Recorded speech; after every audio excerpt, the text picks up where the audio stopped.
Iblis dirantai pada masa kerajaan 1000 tahun di surga. Apa maksudnya? Pada saat kedatangan Yesus yang kedua kalinya ke dunia ini, semua umat Tuhan yang benar akan terangkat ke surga. Lalu mereka akan hidup selama 1000 tahun di kerajaan surga. Sedangkan semua orang jahat yang tidak selamat, yaitu orang jahat yang masih hidup ketika Yesus datang, dan juga orang jahat yang pernah hidup di masa lampau dan telah dibangkitkan oleh Yesus pada saat menjelang kedatangannya, mereka semua akan dihancurkan dan dibinasakan kembali oleh Yesus. Sehingga menyebabkan bumi ini menjadi kosong dari manusia yang hidup. Tak ada lagi aktivitas umat manusia di bumi ini. Karena semua umat manusia yang tidak selamat tersebut telah mati dan mayatnya bergelimpangan, tidak ada yang menguburkan. Di bumi ini hanya akan ada iblis dan para pengikutnya saja, yaitu sepertiga malaikat yang dulu telah dibuang dari surga, karena durhaka telah melawan Allah dan kemudian berubah menjadi roh-roh setan. Dan mereka semua akan dirantai di bumi selama 1000 tahun lamanya. Wahyu 20 ayat 1. Lalu aku melihat seorang malaikat turun dari sorga, memegang anak kunci jurang maut dan suatu rantai besar di tangannya. Wahyu 20 ayat 2. Ia menangkap naga, si ular tua itu, yaitu iblis dan Satan, dan ia mengikatnya 1000 tahun lamanya.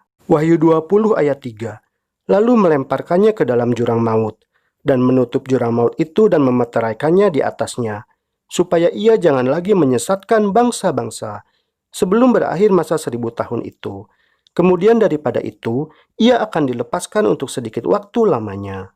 Ayat yang berbunyi jurang maut dengan sangat jelas menunjukkan bahwa iblis dan sekutunya tersebut berada di bumi ini yang dalam keadaan kosong. Yeremia 4 ayat 23. Aku melihat kepada bumi, ternyata campur baur dan kosong, dan melihat kepada langit, tidak ada terangnya. Kata jurang maut yang berarti kosong di Wahyu 20 ayat 1, dalam bahasa asli Yunaninya, memiliki makna yang sama dengan kalimat, bumi belum berbentuk dan kosong dalam Kejadian 1 ayat 2. Dan jurang maut itu akan ditutup selama 1000 tahun lamanya.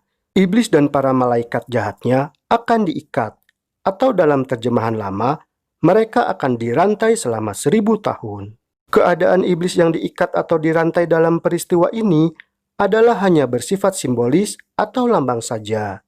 Karena iblis dan para setan sebagai makhluk roh itu tentunya tidak dapat diikat atau dirantai secara fisik. 2 Petrus 2 ayat 4.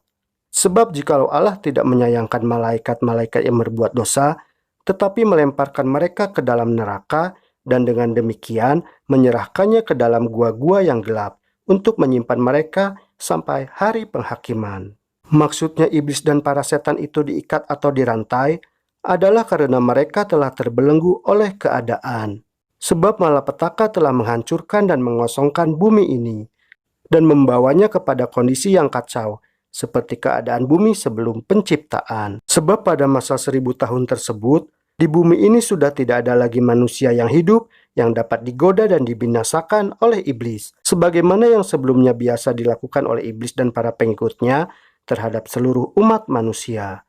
Demikianlah arti atau maksud sesungguhnya dari keadaan iblis dan Satan yang diikat atau dirantai. Karena keadaan bumi yang menjadi demikian, maka bumi ini berfungsi menjadi penjara bagi iblis dan para setan selama 1000 tahun. Dan sekarang yang dapat dilakukan oleh iblis serta para pengikutnya, yaitu setan yang merupakan para malaikat yang dulu memberontak terhadap Allah, adalah merenungkan apa yang akan menimpa mereka selanjutnya, yaitu akibat karena telah melawan Allah selama ini.